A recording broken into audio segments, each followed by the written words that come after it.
जल्दी आ जा, पर मना मत कर। हाँ नहीं, अगर ये भी किसी विकराल रूप में आ गए तो है गई लीला। तो बोले माता पार्वती ने दिव्य लीला की। अब यहाँ पर भगवान गणेश जी भी प्रकट हुए। अच्छा, गणेश जी कैसे प्रकट हुए थे? गणेश जी कैसे प्रकट हुए? बोलो, कैसे बने हैं? माता पार्वती ने इन्हें कैसे बनाया? बोलो भाई, मुंह खोल के दिखाओ, जीभ है कि नहीं? है मुंह में जीभ? मुंह खोलो। है? कहां गई? थोड़ी देर यहाँ देखने लग जाए तो अभी ये जीभ चलने लग जाएगी। हाँ, शुरू है जाएगी। तो बोले माता पार्वती ने गणेश जी को बनाया है कैसे? बोले लोग कहते हैं कि मैल से बने हैं। किससे बने हैं? मैल से। तो एक बात बताओ, माता पार्वती क्या नहाती नहीं थी जो इतना मैल थोप कर बैठी थी? बताओ, मैल से नहीं बनी है। पहले क्या होता था? बोले माताएं गाय के गोबर से उबटन करके नहाती थी। गाय माता के गोबर से। उस समय माता उबटन कर रही थी तो माता की अतरंग सखियां आई, जिनका नाम था जया और विजया।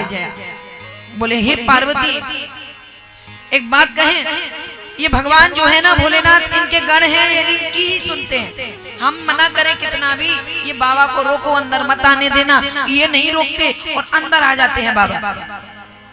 माता पार्वती मुस्कुराने लगी।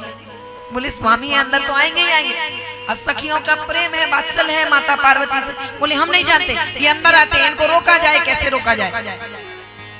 भगवान बोले बाबा अंदर आ जाते हैं। माता ने सोचा, बोले ठीक है चलो हम उपाय करते हैं। उसी समय उपटन कर रही थी तो गोबर शरीर में लगा हुआ था, उस गोबर को निकाला और बोले एक बालक का रूप दे दिया। बालक का रूप दे दिया। बोले ये गण हैं, इन गणों का भी ईश बनाओ, इन गणों का नायक, इन गणों का स्वामी। ईश कहते हैं स्वामी को। बोले गणेश, गण का ईश, तो नाम पड़ गया गणेश। बोले ये गण है, इनके ईश तुम्हारा, जो सब पर अपना आधिपत्य जमा कर रहे। माता पार्वती ने तुरंत बालक का रूप दिया और बोले परा पश्यंती वैकरी मध्यमा, चार रूपों में हमारे अंदर विराजमान रहने वाली आदि शक्ति भवानी ने तुरंत शक्ति। बताओ माता क्या आज्ञा है? बोले द्वार पर खड़े हो जाओ, कोई भी आए अंदर मत आने देना। तो ऐसे गण धन ईश, इन गणों का भी ईश बनाया तो नाम पड़ गया गणेश। गणेश जी का ऐसे निर्माण माता ने किया और उन्हें सजीव करके द्वार पर खड़ा कर दिया। इसीलिए हमारे यहाँ जब पूजा होती है ना तो गोबर के गणेश जी बना कर रखे जाते हैं। आप क्या बनाए जाते हैं? हमारे यूपी में तो बनाए जाते हैं। तो गोबर के गणेश जी कलश पर बिठाए जाते हैं। अच्छा, कलश पर जो नारियल रखते हो, नारियल के बारे में पता है? नारियल आप गलत रखते हो। कलश पर जो नारियल रखते हो वो तुम गलत रखते हो, उसकी जानकारी होनी चाहिए। एक नारियल है यहाँ,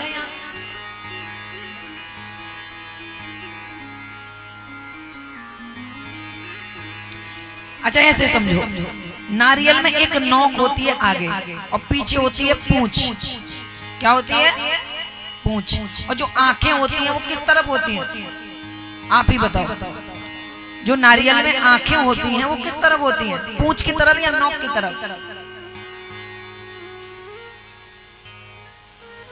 पूंछ की तरफ, नोक की तरफ। बहुत बढ़िया। देखो, नारियल नहीं देखा कभी?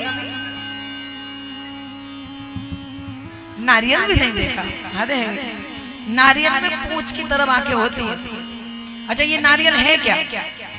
ये है मानव की खोपड़ी। क्या है?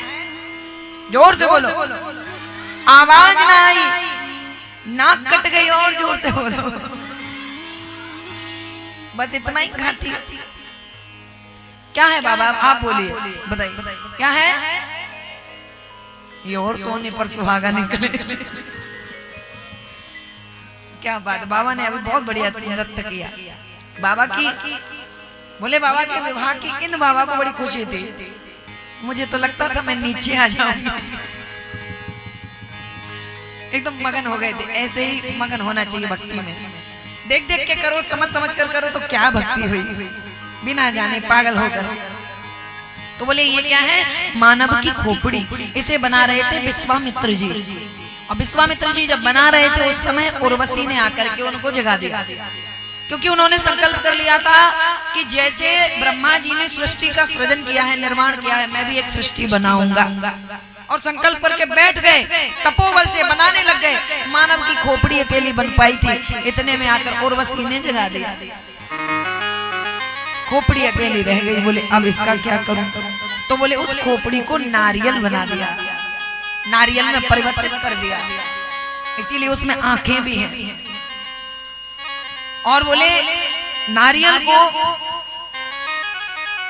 चलिए इसे नारियल मान लीजिए, ये तो किसी भी एंगल से नारियल नहीं, कैसे समझाएं? अब ऐसे करेंगे तो हम दोनों हाथ हमारे कहां से आएंगे?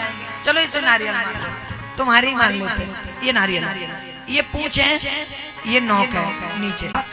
और कलश के ऊपर रखते समय यदि नारियल की नोक को आपने नीचे कर दिया और पूंछ को ऊपर कर दिया, ये पूंछ आपने ऊपर कर दी जहां आंखें हैं, तो बोले आपके यहाँ पूंछ को ऊपर कर देने से रोग की वृद्धि होगी।